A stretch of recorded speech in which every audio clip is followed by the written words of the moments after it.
Hi all, and welcome back to another episode of Narrative Pride.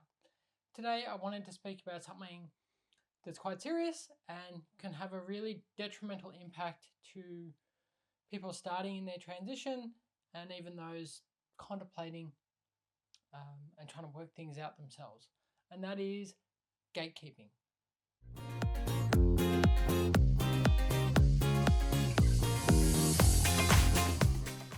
So there are several different types of gatekeeping within the trans community, um, and probably the most well-known and publicised is medical gatekeeping. And this is the restrictions, the hoops that we have to jump through, the conditions that we need to meet to access gender affirming care. Now, historically, those have been a lot worse in places, needing particular assessments, needing to meet certain stereotyped views, needing to live in our preferred gender for a certain amount of time, all manner of things. In a lot of places, those have got better. So, particularly in Australia, I'm very lucky.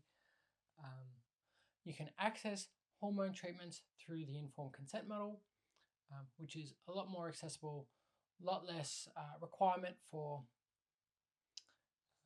sessions with a psychologist, and therefore much more affordable.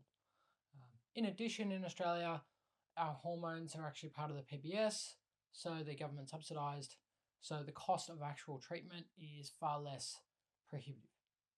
Surgery is extremely expensive, and there aren't a lot of surgeons in Australia that specialise in particularly GRS. So that can be a bit of a block.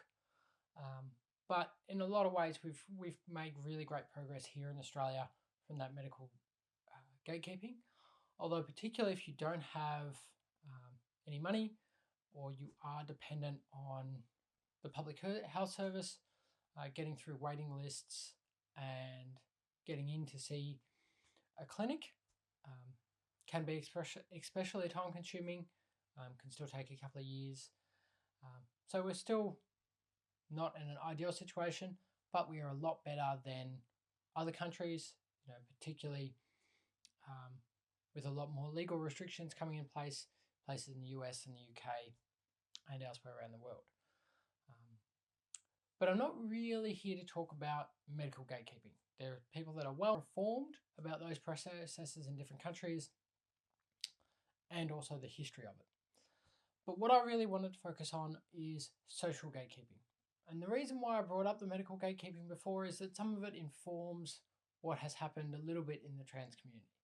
Is that we did have to really meet certain stereotypes, and therefore there are some people in the trans community that have the expectation that everyone meets those stereotypes. As a result, it has sort of filtered down.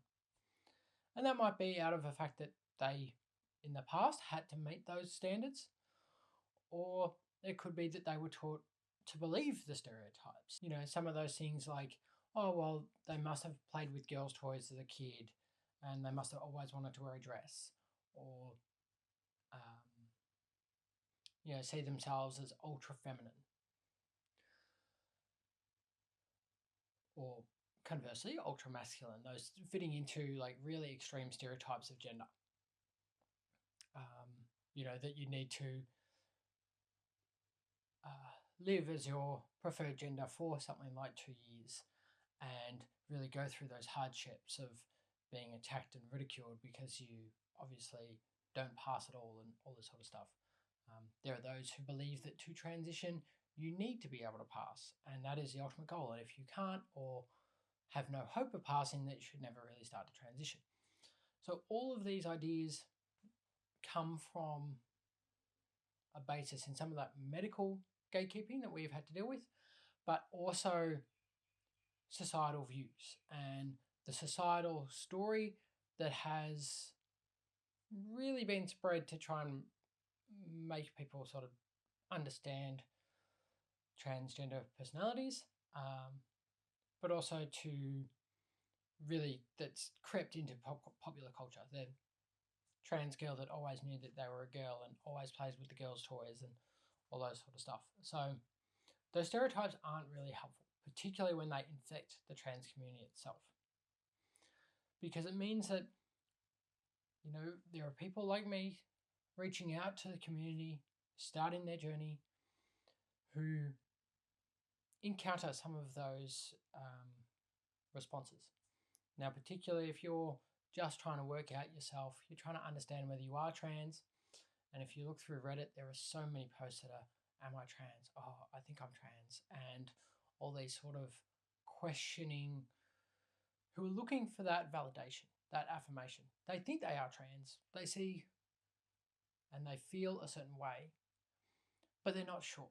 And they're looking for validation, not from medical professionals, but from people in the community, from people who have experiences, who have expertise because of that experience, and who are, supposedly or expected to be sympathetic and supportive. Now, thankfully, and I will say this as a proviso, a lot of my experience with the trans community has been really positive, very supportive, and very affirming. Unfortunately, not all of it. So I know one instance, probably about 2 years ago now, posted a video on my TikTok account, and this was before I started HRT. I'd really been social transitioning for approximately about a year. My hair was growing out slowly.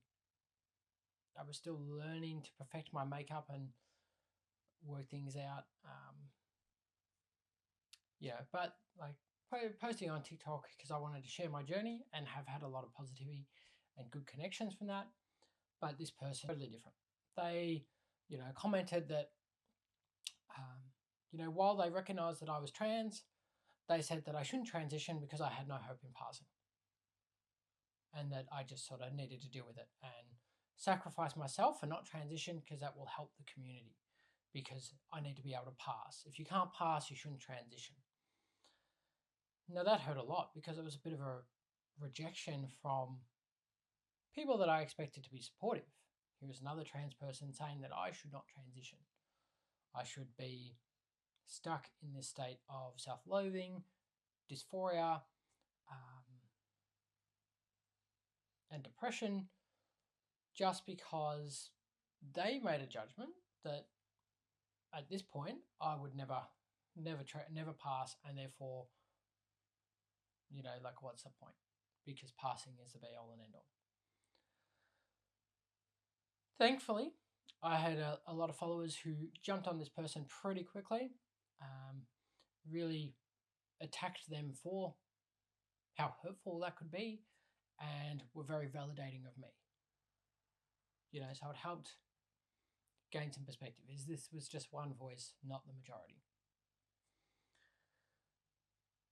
But even so, it still sort of shook my confidence, because obviously coming out in my 30s, they were some of the doubts that I had. What am I going to look like? How am I going to be perceived? How am I going to be treated as a result of that? How is my son going to be treated as a result of how I look? There were a lot of doubts and anxiety around this. So this person was really engaging with that. So even though I had all this support, it did hurt, and it did make me question some things. Now, thankfully, partly due to the support, partly also due to my own perception of who I am and what's important to me, I ended up dismissing that sort of viewpoint, recognized it for the harmful sort of commentary that it is, and the rather restricted view of our community that it creates, and have transitioned anyway, and started HRT probably about 6 months later. Got to a stage where I'm getting to be quite happy with the way I look, to the extent that, in some situations I do pass. So, funnily enough, they didn't know what they were talking about. But, it does get me thinking, what about other people? What about the people that don't get this positive support from followers, that don't have anyone contradicting those voices, or that hears a lot more of that, particularly earlier on in their transition? How do they react? What sort of damage does it do to them? And there are, of course, really worse examples in terms of some of those Reddit posts. There are some people that go, okay, well, you don't want HRT, or you're not sure about HRT, so you're not trans, or you're not experiencing gender dysphoria like I am, or you're not experiencing bottom dysphoria, so you're not trans. Like that's a really stern, very clear rejection of someone's identity. And in the trans community, we get rejected all the time. We get rejected by family, by friends, by society. We have all this hate, and we expect other people in our community to give us support. So we lower our guard, we ask those questions, we reach out. And then to be smacked down, to be rejected in such a way, it has so much impact. Oh, you're not trans. Okay, well, I've just actually spent like 5 years trying to work this out and doing research and thinking about it, but like I still don't know if I'm not trans because you're telling me I'm not trans, and I believe you because you've got experience, you're in the community. What the hell is going on with me? I'm stuck back at not knowing, and I'm so uncertain, and this is driving me crazy, and I feel out of place and odd, and no one supports me, and I'm alone. It's a terrible space. We know that suicide rates are very high within the trans community. Depression is very high within the trans community. So the idea that people within our own community would be so unaccepting and dismissive and hurtful of others without actually considering the effect that this could have on their mental health is really upsetting.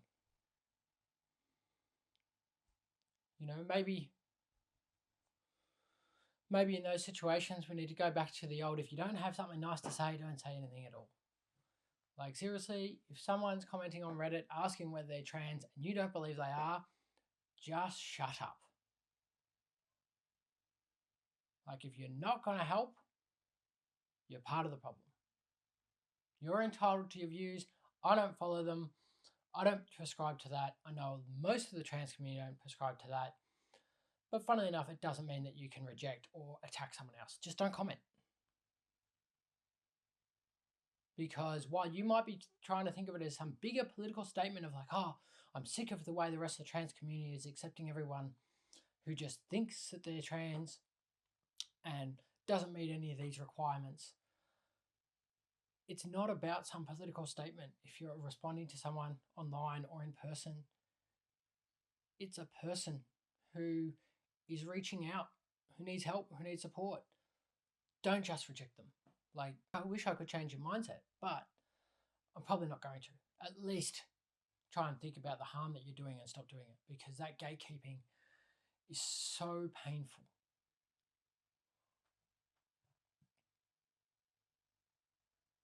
And can do a lot of damage, particularly if it's a young person. And we definitely don't need to fit into a stereotype to be trans. So those people pushing that, ideally, try and think about yourselves, do more research, learn something, connect with more of the community and understand other people's experiences rather than just your own. But if you can't do that, they should at least shut up and stop attacking other people because they are causing so much harm. Isn't that right, Brody? Yep. Brody thinks these people need to quieten down. Listen to the shark. That's it from me today and Brody. Next time, we're going to be a bit more positive. Today was a bit of a gripe session, but seeing a lot of it online of late, I really wanted to address what I think is a real problem within our community. So next time, more positivity, more advice, more fun. Maybe we can see BB rather than Brody next week. But please remember to like and subscribe. And I'll speak to you next time.